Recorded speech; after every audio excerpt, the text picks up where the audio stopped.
There are forces in this world that do not announce their presence with horns and fire, nor do they reveal themselves with monstrous forms.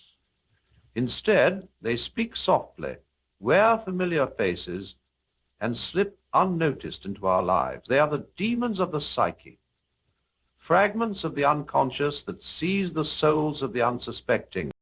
Every individual carries within them a concealed aspect of their psyche, a hidden reservoir of thoughts, desires, and impulses that they refuse to acknowledge.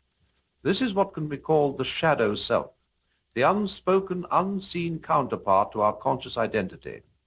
It is composed of everything that contradicts the image we strive to present to the world, the anger we suppress, the envy we deny, the fears we refuse to face, and the impulses we judge as unacceptable. The shadow is not inherently evil, nor is it something to be eradicated. Rather, it is an intrinsic part of the human experience, waiting to be integrated. Yet, when it is ignored or rejected, it does not simply disappear, it festers beneath the surface, growing in intensity until it begins to seep into our daily lives in ways we fail to recognize. The more an individual represses their shadow, the more power it gains. The unconscious does not tolerate being ignored. It demands acknowledgement. When a person refuses to confront their inner darkness, it manifests in ways beyond their control, often through projection. They begin to see in others the very qualities they cannot accept in themselves. The one who suppresses their own aggressiveness sees the world as full of hostile enemies. The one who denies their own selfishness becomes fixated on the greed of others. The one who fears their own desires finds themselves obsessed with the immorality of the world around them. In this way, the shadow does not remain hidden. It governs our interactions, shaping our relationships, our judgments, and even our moral convictions, all while remaining invisible to the one who harbors it. This concealed darkness often manifests in destructive behaviors, not as a deliberate choice, but as an unconscious reaction. A person who denies their own capacity for deceit may find themselves compulsively lying, even when there is no need. Someone who refuses to acknowledge their inner rage might experience inexplicable outbursts or simmering resentment toward those closest to them. The shadow, when denied, takes control. It influences our actions in ways that feel foreign, as though we are possessed by forces beyond our comprehension. This is why some individuals, despite believing themselves to be virtuous, continually find themselves in cycles of conflict, self-sabotage, or toxic relationships, because their shadow is leading them without their awareness. Perhaps the most dangerous aspect of the repressed shadow is its tendency to externalize its chaos onto others. When individuals are unwilling to confront their own darkness, they unconsciously seek scapegoats, people they can blame for the turmoil they carry within. This is how families, friendships, and communities become battlegrounds for unresolved inner conflict. The shadow individual lashes out at those who reflect their unwanted qualities, often accusing them of the very sins they themselves commit. They manipulate, control, and destroy, all while believing they are the ones being wronged. It is in this way that entire groups can fall under the influence of their collective shadows, creating cycles of persecution, hatred, and destruction without ever understanding the true source of their suffering. The path to liberation is not found in denial, but in courageous self-exploration. To integrate the shadow is to become whole, to accept both the light and the darkness within oneself. This is not an easy task. It requires brutal honesty, a willingness to see oneself not as purely good, but as complex, flawed, and capable of both great kindness and great harm. Yet only through this process can one break free from unconscious compulsions and step into true self-awareness. The demons that reside in friends and family are often nothing more than shadows that have been neglected for too long. To recognize them in others, one must first have the courage to face them within. The mask of innocence, when evil wears virtue. Evil does not always come with snarling teeth and blood-stained hands. It does not announce itself with thunderous footsteps or the stench of decay. Instead, it walks among us in disguise, wrapped in soft words, kind gestures, and an air of moral superiority. The most dangerous individuals are not those who appear openly cruel, but those who conceal their darkness beneath a mask of innocence are the manipulators who cast themselves as victims, the tyrants who call themselves saviors, and the destroyers who believe themselves to be righteous. They operate in the shadows of human relationships, deceiving not through brute force but through illusion. It is not their actions alone that cause harm, but their ability to convince others, and even themselves, that they are doing what is right. The mask of innocence is the ultimate deception because it preys upon one of humanity's greatest weaknesses, the desire to believe in goodness. People want to trust, to find the best in others, to assume that those who appear kind, vulnerable, or morally upright must have good intentions. This is why the most insidious forms of manipulation are often carried out by those who present themselves as protectors or martyrs. They speak the language of compassion while secretly orchestrating harm. The abusive parent justifies their cruelty as tough love. The controlling partner claims they are only looking out for the well-being of their spouse. The corrupt leader insists they are sacrificing themselves for the greater good. Behind every act of exploitation lies the carefully crafted narrative that portrays the perpetrator as benevolent, selfless, or even persecuted. Perhaps the most deceptive form of this mask is the role of the eternal victim. There are those who, no matter how much harm they inflict, always position themselves as the ones who've been wronged. They are never the aggressor, only the misunderstood sufferer. They use their pain, real or fabricated, as a weapon, demanding sympathy while refusing accountability. This allows them to evade consequences, as anyone who challenges them is painted as heartless or cruel. In families, such individuals stir conflict and then collapse into weeping helplessness when confronted. In friendships, they guilt others into submission by constantly reminding them of their suffering. In society, they rally support by convincing others that they are being unfairly persecuted. The more skilled they are at this performance, the more they can manipulate those around them into defending their toxic behavior. Another common disguise is the righteous avenger, the one who claims to be fighting for justice while secretly feeding their own thirst for control, vengeance, or power. These individuals wrap themselves in a cause, using it to justify their cruelty. They attack others under the guise of moral duty, believing or pretending to believe that they are acting for the greater good. This can be seen in the self-proclaimed savior who dictates every aspect of a loved one's life for their own good, or the leader who demands blind obedience in the name of a noble purpose. Their mask is especially effective because it aligns them with something universally valued: morality, justice, protection, but their true nature is revealed in their intolerance for dissent, their need for absolute control, and their lack of genuine compassion for those who do not serve their agenda. To recognize the mask of innocence is to see beyond appearances. It requires an understanding that true goodness does not demand unwavering loyalty, unquestioning sympathy, or blind obedience. Those who insist on their own purity while sowing destruction are not what they claim to be. The ones who cry the loudest about being victims may be the true oppressors. The ones who insist they are acting for your own good may be the ones taking your freedom. Evil rarely enters the world dressed as a monster.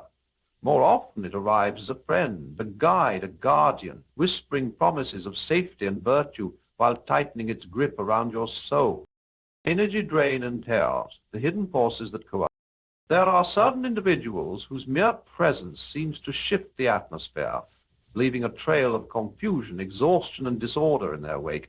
These people do not necessarily commit overt acts of harm, yet somehow everything around them begins to unravel.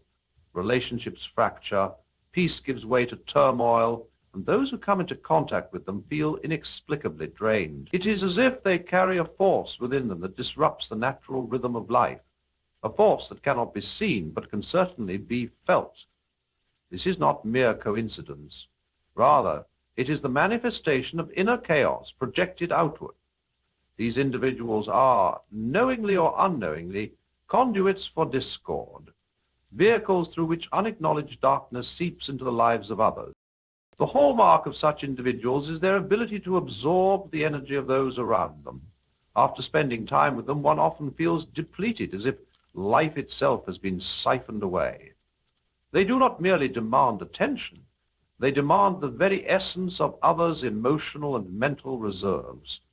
Conversations with them feel like an endless vortex of negativity, self-pity, or conflict. They may always have a problem that needs solving, a crisis that demands immediate attention, or a grievance that must be addressed, yet no matter how much time or effort is given to them, they remain unsatisfied, always needing more. Like black holes of the soul, they consume but never replenish, leaving those in their orbit weakened, confused, and emotionally exhausted. Their influence is not limited to individuals. Entire environments can be poisoned by their presence. In families, they are the ones who seem to keep everyone on edge, ensuring that peace never lasts for long. In friendships, they stir drama, turning people against one another while presenting themselves as either the innocent victim or the wise mediator. In workplaces, they create tension through gossip, passive aggression, or an endless cycle of complaints that drag morale down. Wherever they go, conflict follows, not always in obvious ways, but in subtle shifts that gradually erode harmony. It is as if they are carriers of an invisible disease, infecting those around them with doubt, frustration, and weariness. One of the most deceptive aspects of these individuals is that they rarely appear to be the cause of the chaos they bring. They often frame themselves as misunderstood, unfairly treated, or simply unlucky. They may even believe this to be true, as they lack the self-awareness to see how they contribute to the disorder in their lives. To them, the world is an unpredictable and hostile place, filled with people who fail to meet their needs or understand their struggles. Yet, a closer examination reveals that the same patterns follow them wherever they go. The friendships they claim to be betrayed by, the workplaces they insist are toxic, the family members they accuse of cruelty. These situations all have one common denominator: them. But because they refuse to look inward, they remain trapped in an endless cycle of external blame, dragging others down with them. Their weapon is not always direct confrontation, but emotional turbulence. They excel at pulling others into their storms, forcing them to play the role of comforter, fixer, or opponent. Some thrive on stirring resentment, pitting people against each other so they can remain at the center of the conflict. Others use guilt, making those around them feel responsible for their endless suffering. And some, without even realizing it, create an atmosphere of unease where people feel like they must walk on eggshells to avoid setting off another spiral of complaints or emotional outbursts. No matter the method, the effect is the same. Harmony is shattered, and those around them are left depleted, carrying burdens that were never theirs to bear. Recognizing these individuals is the first step toward protecting oneself. It is not always possible to avoid them entirely, but it is possible to set boundaries, to refuse to be pulled into their endless cycles of dysfunction. True compassion does not mean sacrificing one's own well-being for those who refuse to change. Instead, it means understanding that some battles cannot be fought on behalf of others. Just as light cannot thrive in the presence of relentless darkness, peace cannot exist where chaos is constantly invited. The most powerful act one can take is to withdraw from their influence, reclaiming one's own energy, and refusing to be a source of sustenance for the demons they refuse to face. There is a profound terror that grips those who are possessed by their own darkness, a fear so deep that they dare not even acknowledge it exists. This is the fear of truth, the overwhelming dread of seeing themselves as they truly are.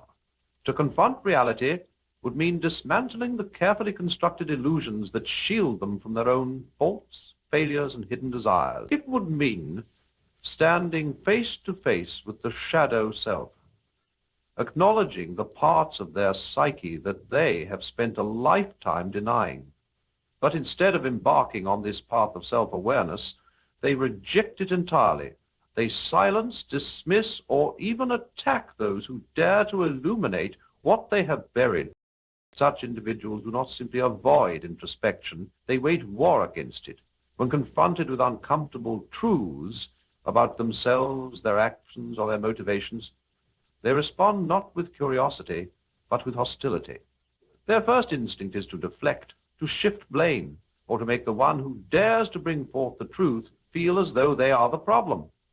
If someone points out their toxic behavior, they accuse them of being judgmental or cruel. If a friend calls them out on their dishonesty, they claim to be misunderstood. If a family member refuses to participate in their manipulative games, they brand them as disloyal. Their entire existence is built upon a fragile foundation of denial, and anyone who threatens to shake that foundation becomes an enemy. This spirit of truth manifests most clearly in their aversion to deep conversations. They are comfortable discussing surface-level matters, gossip, entertainment, distractions, but the moment the discussion turns inward, they retreat. Ask them about their true feelings and they will laugh it off or change the subject. Try to explore the root of their pain and they will become defensive or dismissive. For them, vulnerability is not a bridge to understanding, but a threat to their survival. The idea of peeling back the layers of their own psyche is unbearable because deep down they sense that what lies beneath is something they are not prepared to face. Worse still, they do not simply fear their own truth, they despise those who seek it. The person who is on a path of self-discovery, who strives to understand themselves and the world with honesty and courage, becomes intolerable to them. They mock or belittle those who engage in introspection, seeing them as naive, pretentious, or self-absorbed. Why do you always have to overthink everything? They ask. Just let things go. But this is not advice. It is an attempt to pull others into the same numb existence they have chosen for themselves. They do not want to acknowledge the power of self-awareness, because doing so would mean admitting that they, too, have the capacity for change, a realization that terrifies them. This hostility toward truth seekers often extends to control. Those who fear self-awareness will do everything in their power to suppress it in others. They will ridicule deep thinkers, sabotage those who seek personal growth, and create distractions to keep others from looking inward. In relationships, they may try to stifle the ambitions of a partner who is evolving, subtly discouraging them from pursuing new experiences or knowledge. In families, they may enforce rigid rules and traditions, not out of wisdom, but to prevent questioning and introspection from taking root. In society, they may align themselves with ideologies or belief systems that discourage critical thought, embracing dogma over discovery. But no matter how fiercely they resist, the truth has a way of emerging. Life has a way of confronting people with their own reality, whether they wish to see it or not. The very things they suppress, their insecurities, their past traumas, their unhealed wounds, do not vanish simply because they refuse to acknowledge them. Instead, these hidden forces control them from the shadows, shaping their decisions, their relationships, and their emotional states without their consent. They become prisoners of their own blindness, trapped in cycles of self-deception that repeat endlessly. And as time passes, their resistance to truth only deepens their suffering, creating an existence filled with confusion, resentment, and inner turmoil. Perhaps the greatest tragedy is that these individuals often believe they are in control. They see themselves as rational, pragmatic, or even superior to those who waste time on self-exploration. Yet in reality, they are at the mercy of their own unconscious fears. Their inability to confront themselves makes them susceptible to external manipulation as they latch on to comforting illusions rather than facing difficult realities. They are easily swayed by those who feed their delusions, who tell them what they want to hear rather than what they need to know. They mistake their avoidance for strength, their ignorance for wisdom, and their resistance for independence. but in truth they are merely running from a reckoning that will one day arrive.